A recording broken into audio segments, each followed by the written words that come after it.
literally tried to film this bloody video like for the past few weeks now. I like started trying to film it back in December, and then I fucked it up, I think, and then I scrapped it, and then I said I tried to film it in January, I fucked it up, screwed it, and I'm just saying right now, fuck it, I'm filming this video right now, I don't care. Oh, fuck. I'm sorry, this video has been an absolute pain to actually sit down and actually talk about, because anytime I've tried to talk about this particular topic, I always end up sounding like a dick. I always end up sounding trying to get a sob story out of me. I don't want that. And this is basically my thoughts on the finale of Legend of Korra. Now, I know it's a bit late and I'm probably not going to get many people watching this, but I don't care why I talk about it.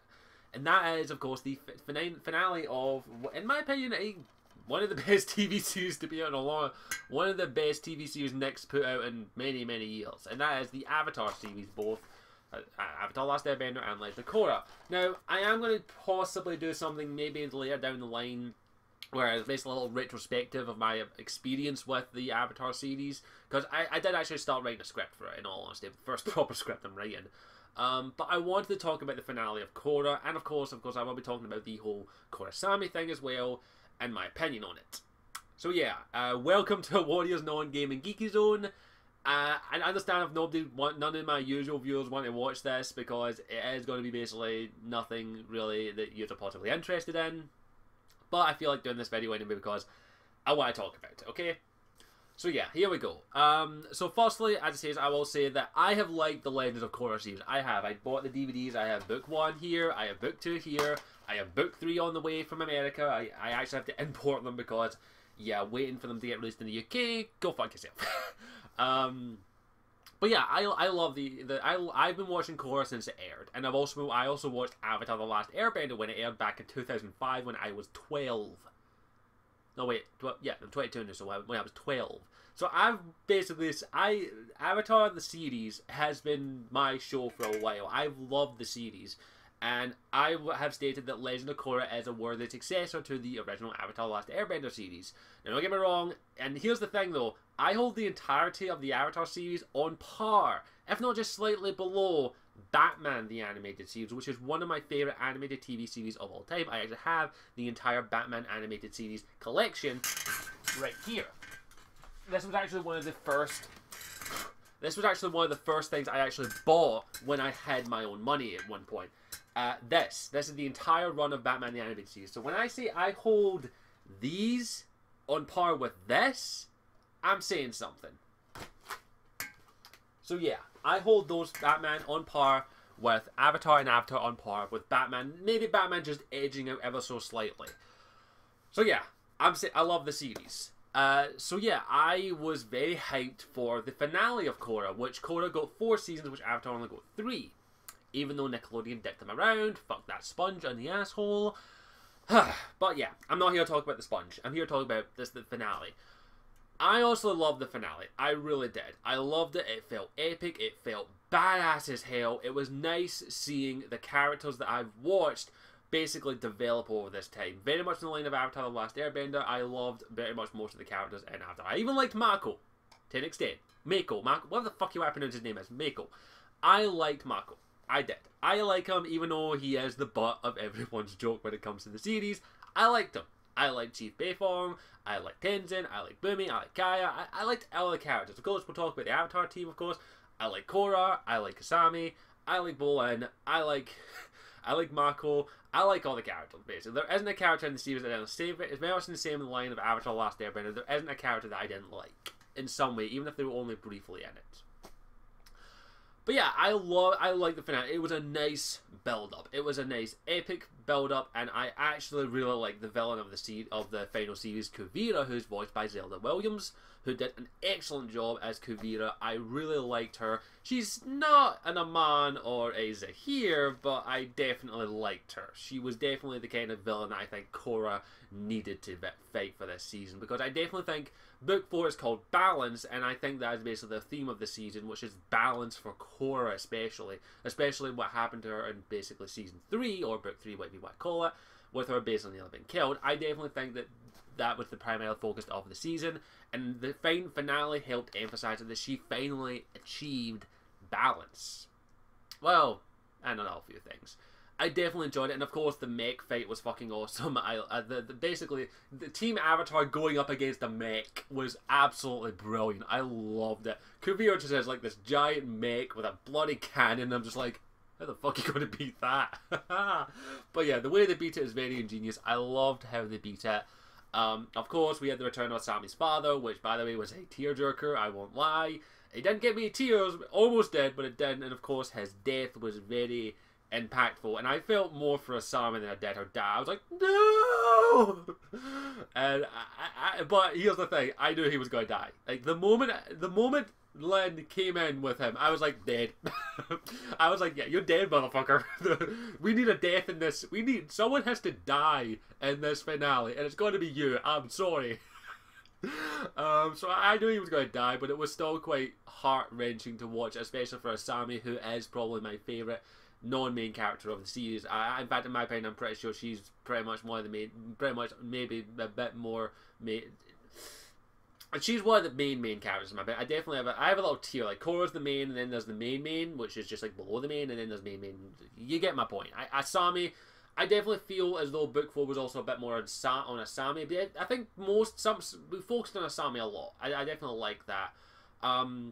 I definitely did enjoy Asami's development. It was very heart-wrenching because she is one of my favourite characters from the entire, pretty much the Avatar series, in my opinion. I definitely hold her on par with some other non-bending characters. I loved it. I really did like it. It was very heart-wrenching, and also I liked how it ended. Now, a lot of people can nitpick. You could nitpick the finale to pieces, in all honesty. There are things to nitpick, in all honesty. I'm not going to lie. But I definitely liked it. And here's the thing.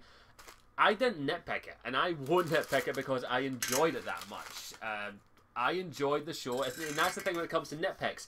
If you enjoyed it immensely, you probably won't nitpick it the first time viewing. And I've watched the finale a few times, and I've only nitpicked a few times. But I definitely enjoyed the finale. I think it was a worthy finale to the series, and definitely an enjoyable one. And I liked it, and I also liked the ending. The ending was brilliant. Varric and Julie do the thing. And you know what it is if you're a fan, they do the thing.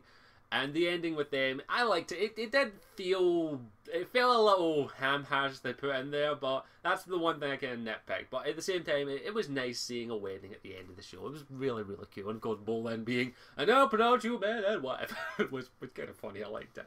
I like Bolin. But yeah, I definitely think this show ended the way it should have. The animation, I won't lie, as it says for Book 4 was a bit iffy, but that's mostly because Nickelodeon dicked over the team, which I don't get why, but that's no, I'm not talking about the sponge. I'm talking about the show. As it is, but even then, in my opinion, this team knocked out of the park with all the trouble that they had throughout the season, throughout Korra basically. They got dicked over so much by the sponge. It was absolutely amazing that they managed to get this show to end the way it did and also pull out something amazing, especially with this. If they weren't dicked over, this would have been perfect, in all honesty. I think if they weren't being dicked over by the sponge, the finale would have been perfect and the show would have been 9-year perfect. So, yeah. I'm saying that right now. If it wasn't for the sponge, we would have had an even better, in my opinion, show. But there is one element, of course, that I'm probably going to spend the majority of the time on, and that's the canon romance of Korrasami, the first Western animation basically made for kids, but basically advertised for children to feature a main bisexual lead character and ending with a same-sex relationship. So yeah, big fucking step. And anyone who says it isn't a big step, yeah, you're wrong. It's a huge step for sexual equality, in all honesty, because there is still prejudice out there for the LGBT community, which I'm not, as is, in all honesty, I don't go to LGBT communities. I've only been to one gay pride in my entire life, and the main reason is this, I liked going to gay pride, in all honesty, when I went once in my life, but I couldn't see doing it as a regular thing. It's just not my thing, in all honesty. Even though by default, I am technically part of the LGBT community due to the fact that I am a bisexual male, and it's just, as it says, I always get asked, I do occasionally get asked every now and then by some people who find out I'm bisexual is, how do you feel about the LGBT community? I'm not really part of it in a super way. I support it. I'm in favour for it. I even have a bloody LBG. I even have the oh fuck. I even have the flag here. I have the flag. I got this at Gay Pride, and I will wave this flag to show my support for the community. I really do believe in sexual gender. I believe in equality in general. You should not be judged by your sexuality or anything, and I'm a big supporter of that. So yeah, I am a supporter of the LGBT community. Always will and always have been. Especially since, technically speaking, I am part of that with my sexual orientation. But yeah, it's a big step in my opinion, especially for the next generation, because there are children who are growing up who are sexually confused. That is something that happens. I luckily didn't experience too much of that. I did experience the odd snide joke at my sexual orientation when I was in secondary school, and also a couple of wee gay jokes when I was in primary. But when I finally did come out, it wasn't too bad. It wasn't too bad. I did get a couple of snide jokes from both straight and gay people I knew, and a couple of friends who took it a little too far.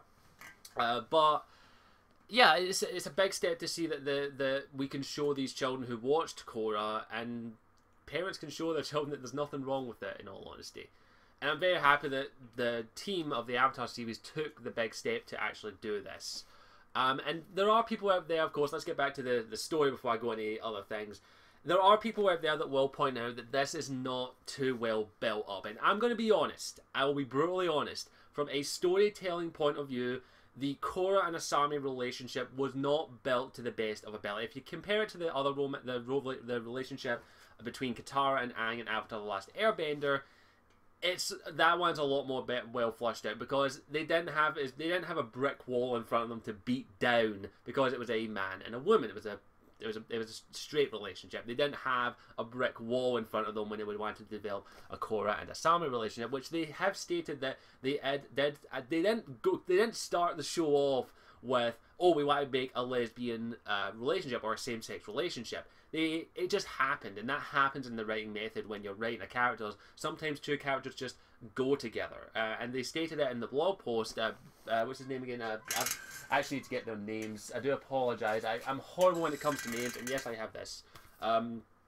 Mike Dante DiMartino and Brian Conzinento, or Bright as they're most commonly known by the fan base. They stated that they initially just wanted Korra and Asami to be best friends, basically, and that was more apparent in book 2. At book 2, that's what they were aiming for. But eventually, as I say, they stated in there that it just evolved into something more. It was definitely love. In my opinion, there are subtle hints throughout book 2, 3, and 4 of Asami and Korra having romantic feelings to each other. It's very subtle, and in all honesty, if you do it as a parallel, the way they developed Katara and Aang's relationship, you can see that there are very good similarities, including pretty much scenes ripped from the compared to each other. One, of course, being Katara in book 1 at the end guards over Aang when he goes in the spirit world. Asami is the one that guards over Korra when she goes into the spirit world. And of course, in my opinion, if you look at the ending, the way the two relationships ended, they kind of play out very similarly. The final scene very plays out similarly.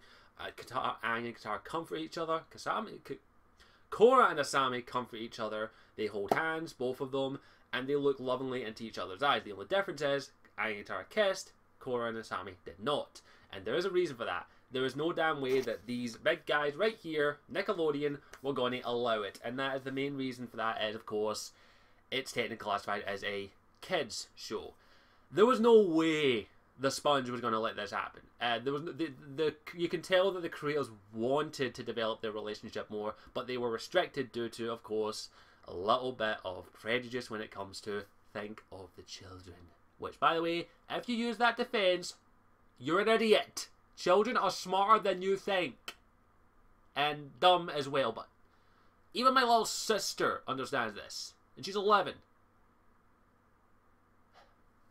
But yeah, there was no way they were going to be able to develop a proper relationship between Korra and Asami, so they had to do it subtly. They had to do subtle hints. There were some very direct ones, I will not lie. There were some very direct ones, and in my opinion, at the end of book 3, when Korra is at her weakest, it isn't Mako with her, it's Asami that's with her. And Asami's the one comforting her. And also, Asami's the one that offers to go with Korra like that. She's willing to drop everything to go with Korra to make sure that she's fine.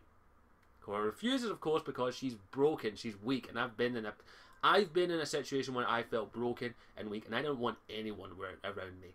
And that's where Korra was. And then, of course, at the start, and basically, who's the only one that Korra writes to? It's Asami. And to me, that says a lot. At that point, I was like, they're not going, are they? Are they? It felt natural. It felt right for the two of them to go towards each other. It was not a forced same-sex relationship. It felt natural. They had chemistry with each other. They definitely had. You can tell with the way they talk to each other, the way they interact with each other, the body language they have with each other. It definitely, in my opinion, there are hints in the animation and how they interact with each other, how they hug each other, how they communicate. And then there's one other scene that I kind of point that basically went, yep, this is happening for me. And that is when Korra and Asami meet for the first time after 3 years in book 4, of course. And that's when they meet together at the restaurant, and Asami compliments Korra's new hair, which I like her short hair. I always like short hair. I like long hair, but Korra pulls off the short hair, I'm not gonna lie. And she compliments her on her hair. And here's the thing, like, Korra blushes. Like, quite heavily. Like, you can see it's only for a split second, but you see she blushes. And in my opinion, you don't blush when someone compliments you unless you actually like them. And I'll happily admit, I've blushed when people complimented me, and I've actually had maybe more than just friendship feelings for them. So yeah, that to me was like, oh, they're going there. Oh, they're going there. And they went there. And there's no way to take it out. They've came out and stated that, and the Bright have came out and stated that it is canon. It happened. Deal with it. In fact, to put the big quote this up here, I'm the Avatar, you gotta deal with it. Or, and that is, Korrasami's canon, you gotta deal with it. And there are hints to this. I picked up on them. Now, I can't remember who said it. I can't remember if it was Brian or Michael that said it, but they basically said, go back and rewatch the series without hetero lenses. If you don't know what that means, it took me a while to understand what they meant, but some people, no, this isn't a bad thing, this is it's like looking through things with rose-tinted glasses. You see things from a different perspective. That's what they're saying. From a straight male or straight woman, they might not pick up on it. They might just see it as two best friends. They might see it as that. But if you look through it through other sets of lenses, like you take off your hetero lenses and you put on your maybe objective lenses or your other set of lenses, you will see that there is more than just friendship between them, and you can pick it up if you look at it. And as I picked up on my first viewing. I don't know if anyone else did. I know a lot of people picked up in the first viewing. I did. So, and yeah, I'm very happy. It is a big step for sexual equality, in my opinion. And I'm very happy that we did get a series that I love, Avatar, features the first bisexual main lead character in a Western children's show, technically. Children. I call it an animated show, and I call it anime. Yeah, I call it Avatar anime. Deal with it. Anything that is animated is anime to me. Deal with it. But yeah, I am very happy that a show that I love, a series that I adore, features that character. It's a character that I can identify with. I can identify a lot with Korra. More so than I did with Aang, if I'm going to be honest. Even though I love Aang, he's an awesome fucking character, and there are some things I identify with him, but I can identify with Korra a little bit more than I can with Aang. As I say, I've been at a point in my life where I was broken, I was weak, I didn't want to be around anyone, and I didn't want my friends and my family to see me at my brokest. So I've been in that situation where Korra has been, and also I've been in a situation where I've liked a friend of the same sex as me. It didn't involve in a relationship because, as is, it doesn't happen all the time. I've been there when you have feelings for someone, and then they slowly build this. They start off as friends, and then you build up. And I've been there. We've all been there. And I connected with Korra a lot more than I did Aang. And yeah, that's just me personally, as I say. And I'm very happy that that a series I love took that risk. And it's a big step. It's a big, huge fucking step, in my opinion. And yeah, I liked the finale. I really enjoyed it, and I saw it as a big step for gender equality, sexual equality, and also for an amazing show. The Avatar team did a fantastic job with the show. They basically took a shitty situation and made it into gold. Is Korra overall better than Avatar The Last Airbender? It isn't. There are problems with Korra, but in my opinion, it's not as good as Avatar The Last Airbender overall. But at the same time, I still enjoy Korra a lot. I still enjoy the show a lot. Book 1, Book 2, Book 3, and Book 4 are immensely enjoyable. And I will be, and anytime I watch Avatar The Last Airbender, this show, as soon as I'm done with it, I'm moving on to Korra.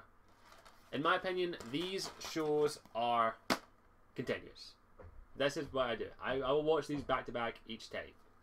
And I am very happy to say that I did enjoy the show. I enjoyed it immensely, and I have rewatched bits and pieces. And I'm very happy that Korrasami is canon. I won't lie. Because I'm not a huge shipper, but I shipped them. I shipped them the moment Book 3 ended. I'm sorry, I did. So yeah. I enjoyed it. I immensely enjoyed it, as it is. And yeah, I think that's where I'll end things. It's a huge step in the right direction, and I'm hoping that other animated TV shows will take the next step, because in my opinion, Avatar The Last Airbender and Avatar The Legend of Korra are the best animated TV show to come out in a long time. Especially from Nickelodeon. I don't think there's much else I can say about it. I love the show. I love how it ended. I love the voice acting. I love the cast. I love the directors. I love the show. It's amazing. And that's where I'll end it. I thank you for watching. As always, I'm Scottish Warren 92, and ship on. Ciao for now. Hey there, thank you for watching the video. I hope you enjoyed it, regardless of whatever the video topic was about, because I know I'm a complete nut tit sometimes. If you want to check out any of my other further content, all you have to do is click on the little Scottish Warren 92 thing down in the bottom there to take you to the channel and check out the rest of my videos. If you want to follow me on my social media, it's just Scottish Warren 92 everywhere else. And also, if you want to help support the channel, all you have to do is pop in the link in the description to my Patreon page, patreon.com/Scottish Warren 92, in which if you feel like my content is worth it, you can donate $1 a month to help continue to support this channel and help me make this into a full-time gig. Feel free to go check out the Patreon page to make sure it is to your liking and you actually want to spend $1 a month on this shitty channel. Thank you for watching. Again, as always, I am Scottish Warren 92, and I hope you'll stick around and may even join the clan by clicking that subscribe button. Thank you. Mwah.